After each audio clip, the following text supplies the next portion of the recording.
they would adjust the key. They would adjust the keys for that. And that's the main reason for, the weird keys.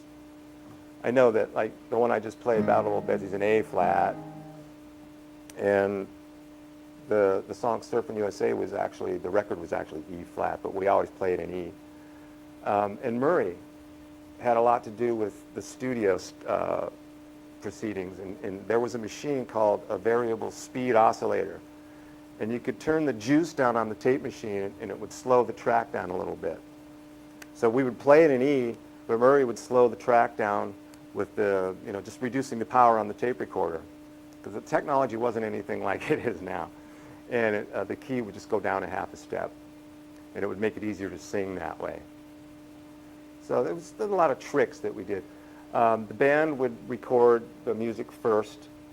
We would do our little, and Dennis would play the drums, and Brian would be on the bass. And then we would go back in, and Brian would overdub. He would play along with that on the organ, and then we would go back and do the voices over the instrumental tracks. So we would listen to what we had just played while we were standing around the microphone and singing the parts to it. So there were little tricks involved. A lot of people accused us of not really playing our own instruments on our records, which was absurd. I don't know why they said that. Most of the time we were hired for jobs because we were able to play our own instruments, and we were backing up all the other acts, the singers that didn't have their own bands. Like we backed up Sam Cooke and Lou Rawls, Sonny and Cher, just the singing acts. So we were hired mainly because we played our own instruments, and so it was a good thing. There's a good reason as any to hire a band.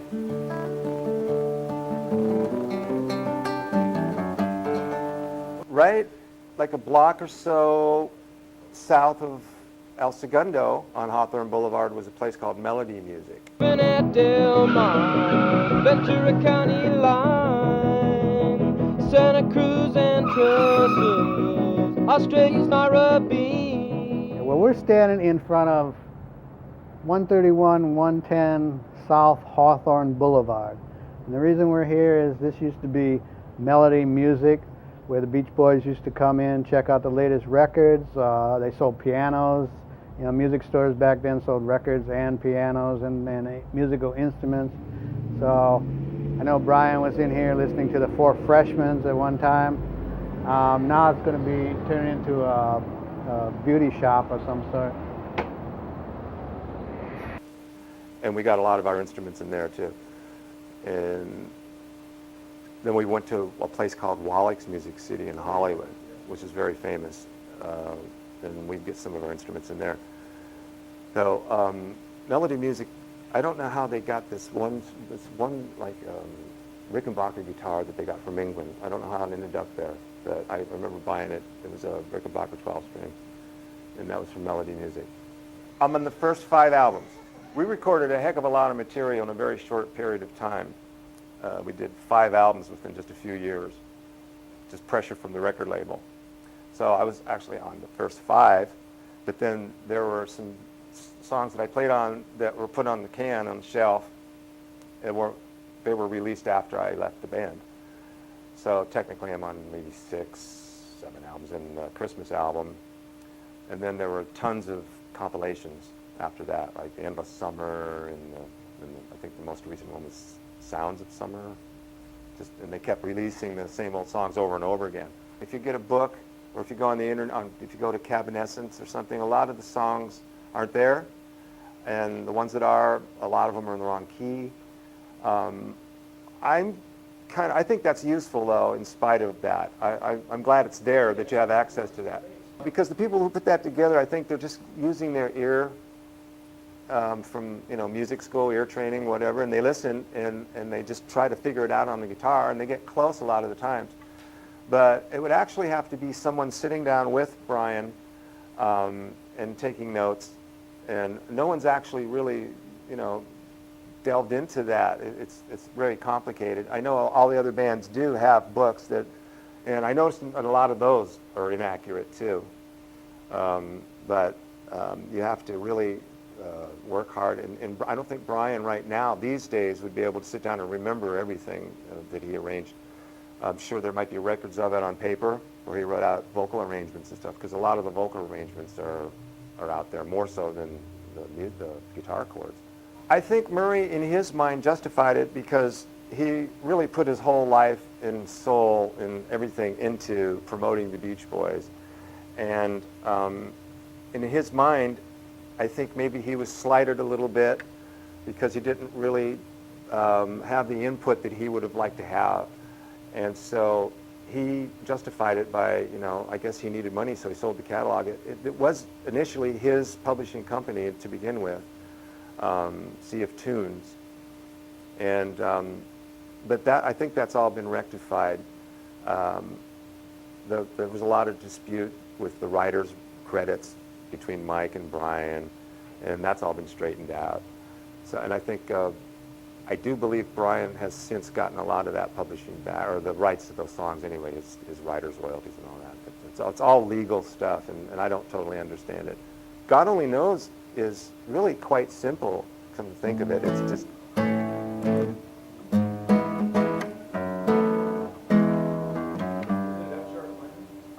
A, yeah, it goes from A to A flat minor. Well, actually, it's an E chord with an A flat on the bottom, and then an F sharp minor, and then the E, and then the riff. And it's like, yeah, I like the bass part that goes in.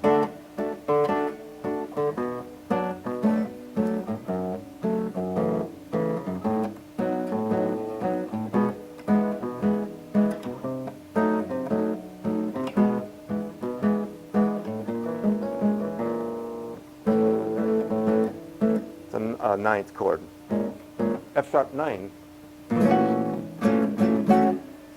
So it's really a pretty song, and I love it. God only knows what I'd be without you. If you should ever leave me, and life would still go on, believe me, the world could show nothing to me. So what good would living do me? God only knows what I'd be without you.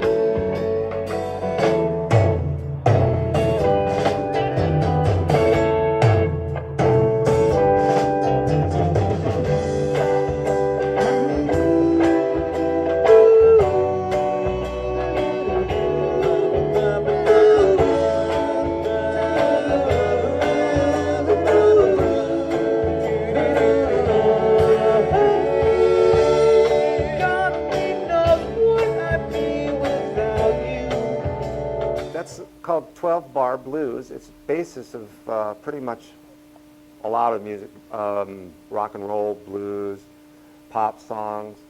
And it's like just the 1 chord to the 4 chord, back to the 1 chord, 5 chord, 4 chord, 1 chord. So it's like...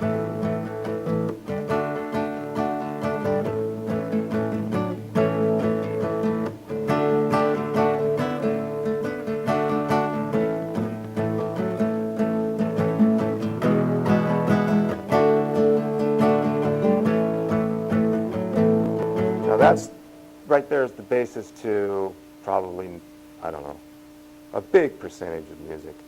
Because you can mix it up. You can do the fast change.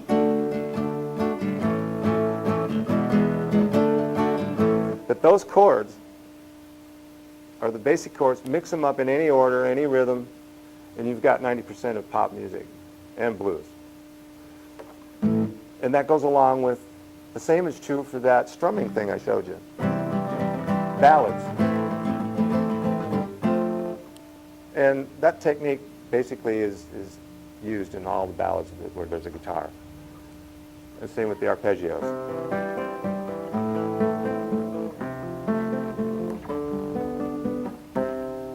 So it's very simple. The secrets that we used, the chords, the technique, they seem simple, but the way Brian used them, the way he used us in our guitar playing, and with the chords that he put together, that was the genius of the music. We were kind of like Brian's instruments he used us to express we were his orchestra, and he used us to express himself. And he was very drawn to the way we started doing that picking. He heard Carl and I playing that in the music room, and he asked us what it was, and around the time he started writing his songs. He just started being a writer, and we were lucky enough to be around him, and he just recruited us to do our little guitar stuff along with his music, and it got magical and took off. And it was like, we're amazed. It went off, and it has its own life now, and we're just a messenger now. But you'll hear all that tonight. And then like in the song "Shutdown." Tack it up, buddy, gonna shoot you down. And then the guitar solo.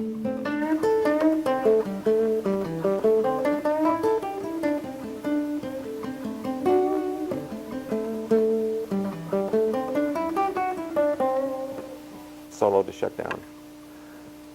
And then we got a lot of our stuff from Chuck Berry, as I mentioned. This is a little high up on the neck, but the intro to Fun, Fun, Fun.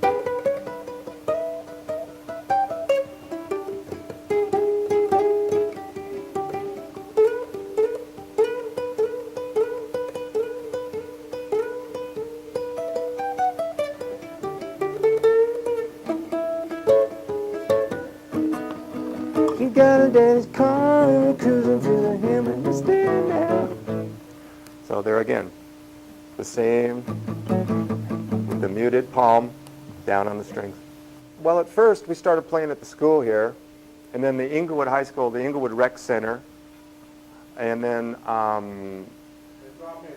the drop-in, exactly. Of course, really. And then there was the Hawthorne Rec Center over on Prairie. And every summer they would have a big carnival there, and we'd like to play there. And then when the record started getting a lot of airplay, we would venture off into places like Long Beach. And then when we started to hit real big, we would go on tour like to Bakersfield and San Bernardino. Yeah. And then when the song hit #1, we found ourselves in Arizona. But then we ended up touring extensively through the Midwest and the East Coast, and went to Hawaii for a month. When I was in my hiatus there for several years, the Beach Boys went off to Australia, England, all those places, which I ended up going to those places with the Beach Boys in the later years when I rejoined the touring band. And so since then, practically every major city in the world, the Beach Boys have, more than once or twice. We came up with all the music ourselves, yeah. Although I did not do much of it on the record. I was the premier rhythm guy. I was the toes on the nose rhythm guitar player, as they wrote on the back of the first album. So it's pretty much, along with the drums, this particular technique was the backbone of that music. And it's very simple, and it takes a minute to master. It takes a little bit of technique to be able to block out the other strings with your muted palm. Your palm is muting the other strings. Otherwise, you'll get a bunch of crappy noise that you don't want. So you just want to hit those 2 strings. And you extend your little finger to get that note, and then up one more, so you can go. Or just like, it's amazing too, in the later years, hearing that in other records, like the Sting song, he just uses the straight. He doesn't even do the 7th. He just hits the straight to the whole song. And other songs like the Ramones. I get emails from people in these kinds of bands telling me how they were influenced by the early Beach Boys rhythm guitars. And so it's just amazing that it caught on. So, I mean, I got it from somebody, and the person I got it from someone else, and it just got reinterpreted